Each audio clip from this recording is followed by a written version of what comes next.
Yo, so dude, I bought a We're here. microphone. You did buy a mic. Yeah, You bought a microphone. I've had these headphones for a while, so I didn't have to buy that. But Well, my headphones came with my phone, okay, so good. Well, I'm good. this is super high tech. It's very Yeah, and a microphone, everything a we do here, at microphone, and Skype. everything we do here at the Sort of Cool Show, very very high tech. So yes, everything we do is free, right? So Everything we do is free. Your headphones came So with, yeah, that's right. So we have decided to do the least amount of money possible for our show. Whatever works, man. A microphone and a Skype, a phone, and an iPad. We're good. Yeah, totally. And this is my wife's MacBook, so I'm not even using my own computer. So and normally Peppa Pig is being played on this iPad right here. Okay, but it's not right now. So that's the kind of cool, thing. Cool. But so here we are, man. Yeah, I mean, I think this is great. We've talked about this for a while. A while. We decided we wanted to start a podcast because we have all these conversations all the time over text. You've come here to Nashville. You're obviously in Charlotte. You've come to Nashville. We've done some record digging at some stores. Absolutely. They're doing that. We've had so much fun. We played in a band together for years, traveled the country, and man, we just know each other so well. And this is really fun. And I think we're probably going to have a lot more fun than our listeners. If anybody even is going to listen, right? That's right. Nothing else. This is basically what we would do anyway. So we're doing this podcast. Yep. We don't know when it will launch because we don't know how to record a podcast. So we're going to trial and error. We're just going to figure this out. First time I saw Kiss, Steve, January 31st, 1977, Greensboro Coliseum.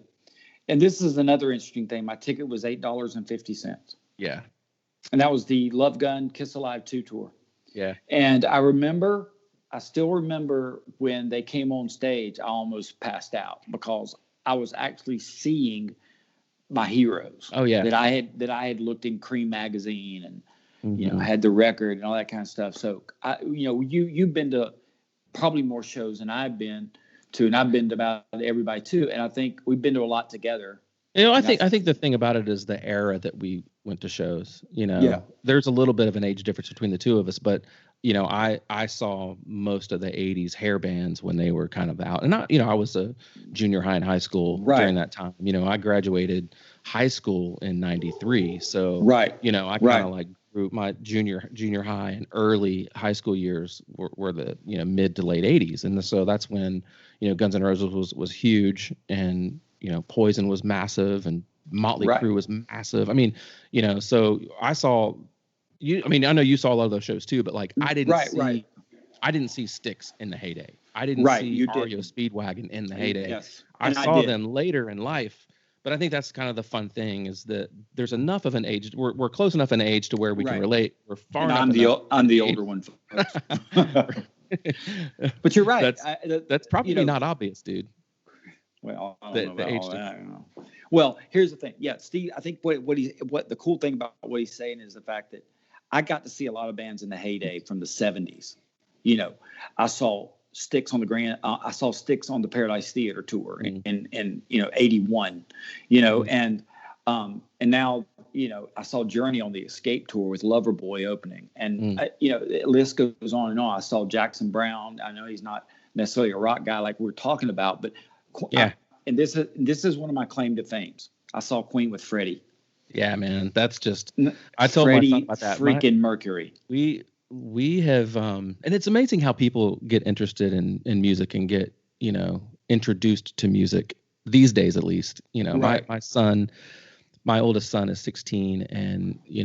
I mean, I've been in and around music most of my life. Right. Sure. I've worked in the music business my whole career practically, and still do to this day. But my son just was not. They just wasn't a huge fan of music, and it was driving me crazy. I'm sure. Yeah. You don't play baseball, you don't play football, you don't play basketball, you don't like music. Like what have I done? What do you do? Father. And so we were watching the show Prison Break. It was on Fox originally, but we were watching it. Right. And in the background of one of the scenes, We Are the Champions was playing. And he was like, yeah, I kind of like that. And so he opened up music app on his phone and searched Found it. it. He's like, who is this? Like, it's Queen. So he started listening to Queen, and you can go and look at similar artists. And when you start in the 70s and 80s, that's kind of where you stay, right? So that's right. He went from Queen to Pink Floyd to awesome. Zeppelin to Hendrix. Worked his way up to like Metallica, right. But like, I've got a 16-year-old son who most of the music he listens to today was popular when I was 16. Yes. And he loves it. And he now, not only is he like loving all this great music that's out, he's now, he wanted a guitar for Christmas a couple years ago. So I bought him a guitar. Cool. And he's been playing guitar. He's getting really good. And like, I heard him play. And the thing that I love is that there's this new wave, this new kind of era of rock and roll fans.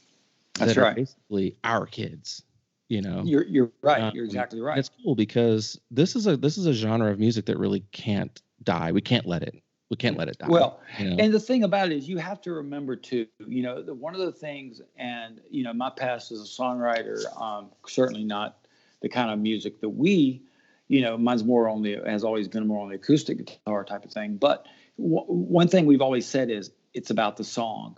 Yeah. It's all, well, think about that. Even the bands that we're talking about here, you're talking about, okay, the Zeppelins to the on to the Styx, to the hair bands, to the Metallicas or whatever. It's always the song. Think about Guns N' Roses. When they put out Welcome to the Jungle, of course, it hits you right between the eyes. Yeah. But then Sweet Child of Mine comes out. Yeah. It changes everything. Yeah. But it's I was in Target. That's right. I was in Target. I was in Target about a week ago, and in the little girl section, there is a shirt that says "Sweet Child of Mine." Yeah. And of course, it's a little girl shirt. But you think about the popular songs that were out that made the bands who they were. Poison with "Something to Believe in" or "Every Rose." Yeah. But think about it. This is something we may talk about is how influential the ballads were. Yeah. To those bands. Well, I think what the ballad did was the ballad opened that up to the female fan base. That's right. Right. Because more than words. A lot of the guys, a lot of the guys were, if you look at even on our Instagram page, right? When you look at the people who are following us there, which we don't have a lot of followers yet, but the ones that are, it's a lot of dudes. It's like 80% male, right. And it's a lot of young guys, which I think is really cool because we're like their uncles, right? That's Uncle right. Steve, Uncle Jimmy here, which I think is really cool because, again, man, like to be able to influence another generation of fans of music, I think is what's really important to us. And I think we have to find ways to kind of help carry the torch. And that's right. I don't know, but there's just nothing like it. I mean, it's real music. I'm not saying that the music out today is not real. Don't get me wrong. No, what absolutely I'm saying is that when you pick up a guitar and you pick up a bass and you sit down behind a keyboard or a piano and you throw down on some drums and you sing, and it's just like I saw Tom Petty 3 or 4 months before he passed away. Yes, absolutely. Second row, Bridgestone Arena in Nashville. My dad went with me, and my dad came down from North Carolina to hang with me, and we went to that show together. And it was a magical night. Right. But there were no tracks. There was no backing vocals. See, I love it was just like everything that you heard coming from those speakers was played by human hands or sung by a voice on someone. It was just, it was literally like magic happening before your eyes. It's almost like a religious experience. It really was. It was the same thing when you and I saw Bruce Springsteen. Yeah, when we saw Springsteen on the Rising tour. Yeah. I remember I'd never seen Springsteen before. That's the first time. That's the last time I've seen him. Yeah. But I just remember sitting there going, when the first song came out, the very first song, which was at that time was the first song off that record. Yeah. And I remember it came out when he sang, and I watched the crowd do this thing where they all raised their hands. Remember that? Yeah. And I got goosebumps. Yeah. But you didn't realize that the guy had played for 3 hours. Yeah. And it was over. And I was like, it was one of the most, it's probably one of the best shows I've ever. And the thing, do you remember this? There was no bells and whistles. None. It was white lights. Yeah. And him on stage with the E Street Band. And unbelievably magical. And that's the thing that's cool about live shows and the music that we're talking about and listening to. And you and I both love records and vinyl, and that's what we, like I said in one of our posts, no matter what you listen to, we want you to listen to the music and love it. We just happen to like that format. Some of our age, and that vinyl's making that big comeback. But there's nothing like putting that record on. There's nothing like the other day, like today, I got Ozzy's new record on vinyl. And to be honest with you, I haven't heard anything off that record yet. I've not even listened to it.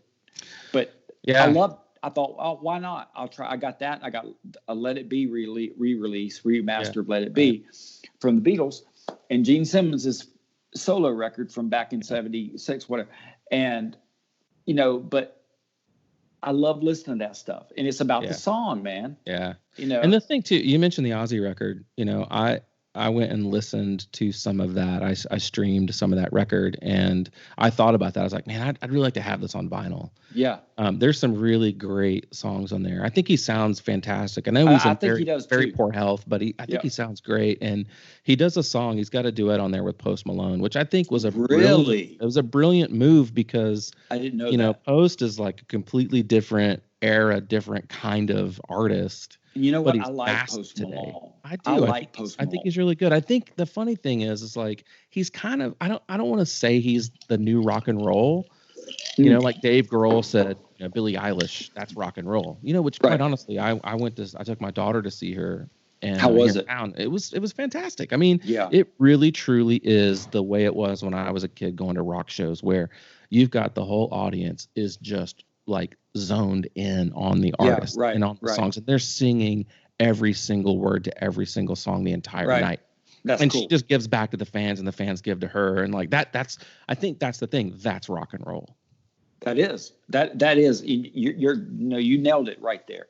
And part of that is being how an artist and the music like you just said, gives back to the fans, and how they in return give back to the artist.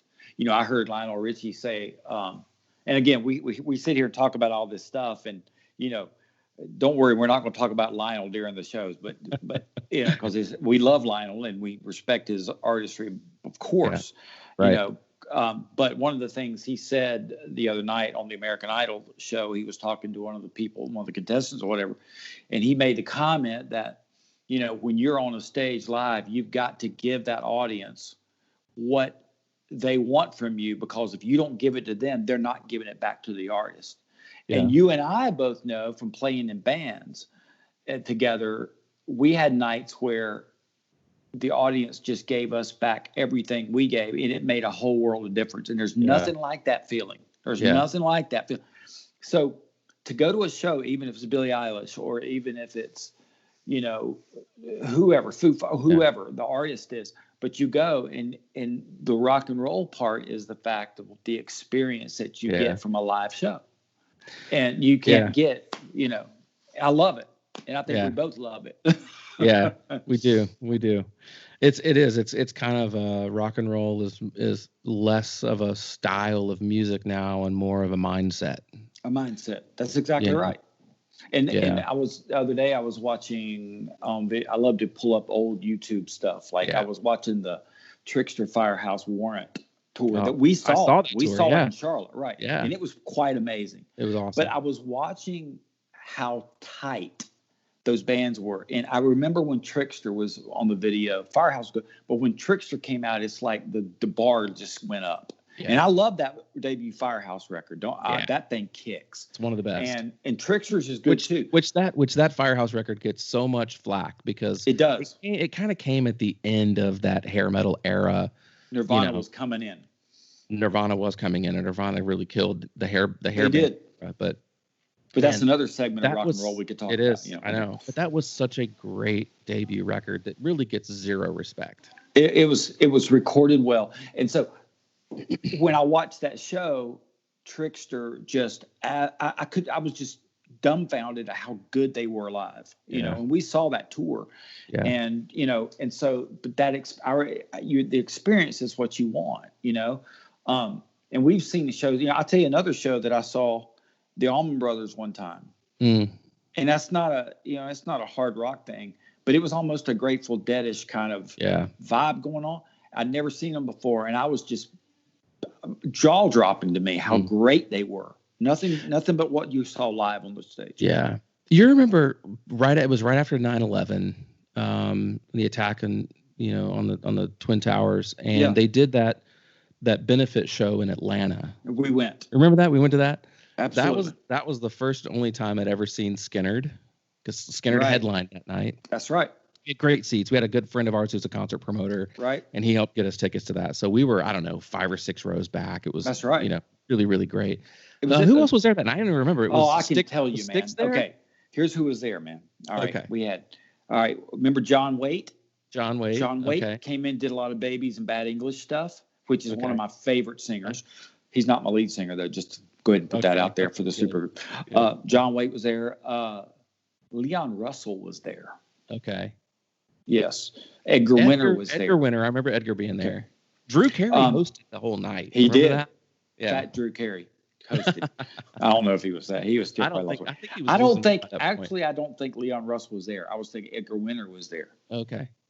So anyway, the bands though were REO Speedwagon was incredible. That was my favorite band of the night, I think. Yeah, they were great. Journey. Okay, yeah. Styx. Yep. Skinnerd. Yep. And Bad Company. Bad Company. That's right. I couldn't remember. I thought Bad Company was there. The funny thing is, they did 2 of those shows. They did one in Atlanta, and I can't remember. The other one might have been. I think it was Dallas. New York. Was it New York? Or was it Dallas? I don't remember, but right. I think we both bought the same tour shirt because they made shirts, right? But I actually found it the other day. I couldn't tell you where mine is.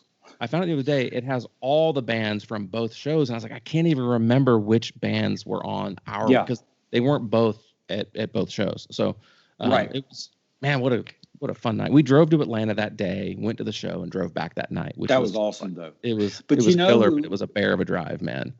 And talking about the spirit of rock and roll like we were a little while ago, here's what's so cool about that show. Tommy Shaw is the one who put that whole thing together. Yeah, Tommy, after the 9/11 attacks, Tommy, I guess he got with whoever. He called up some of the dudes, Kevin Cronin and some of the other guys, and said, hey, we got to do something. What better to help raise money for the families of victims of 9/11 than putting on a show? And I think there something? One of the guys on one of their road crews was in the night was killed in the tower, or was on one of the planes. It was on one of the airplanes. That's right. And I don't know which band that was. Yeah. But the cool thing was, these bands just like flocked to do it. It wasn't, and I'm sure Tommy, all he had to say was, "Come on." And they did. But I remember us driving to Atlanta and seeing that show. And that's what we talk about when we talk about what we want to do with our show is we want to provide you guys that listen audience. We want to help you understand how much we love that whole scene, the record buying, the music listening, the concert going, what it does for us. It's just something that's great about life is that music. And that's what we want to perpetrate. There's just you can probably hear that in our voices anyway. Yeah, totally. There's just so much negativity happening right now. Everything's got to be political. Everything's just, depressing, and the news tends to always be negative. There's never anything positive to talk about, and I think that's one of the things that we can do. This is it's a little bit of a rescue from the negativity and the badness, right? It's like this is literally all we're talking about is music and having fun. Right, that's right. Like, and just the greatest. Yeah. And you never know what's coming up next time, that kind of thing. So anyway, sort of cool show. Yep. And here we are, man. So yeah, man. So Instagram at time. Sort of cool. Yeah. At the Sort of Cool Show. Facebook at the Sort of Cool Show. We will have the podcast will be everywhere that you listen to podcasts, right? That's right. If this video doesn't suck, we'll put it on YouTube. We'll put it on IGTV. We'll do those kinds of things. But this is going to be fun, dude. Like I can't wait. I'm really glad that I bought this microphone. Oh, I love the microphone. It just looks so great in front of you. It does. It does. It looks. I don't have nothing but earbuds. The funny thing is, I'm doing this on a TV tray in my bonus room in my house. Exactly. So I've got the same thing that my iPad is sitting on a TV tray. In front of me. I got my computer in front of me, and my microphone's literally propped up on on my headphone case just so that it can get up to my face. That's right. And I'm slouched over. Like, this is so uncomfortable, but sorry. Yeah, man. But we're gonna have a lot of fun, man. This will be a good show. It'll be a fun show. Dude, I can't wait till the Me Super either. Bowl. So Me this is gonna be too. a lot of fun. Mine's going to kick your asses. All right, dude. Have a good night, man. All right, brother. See you Later.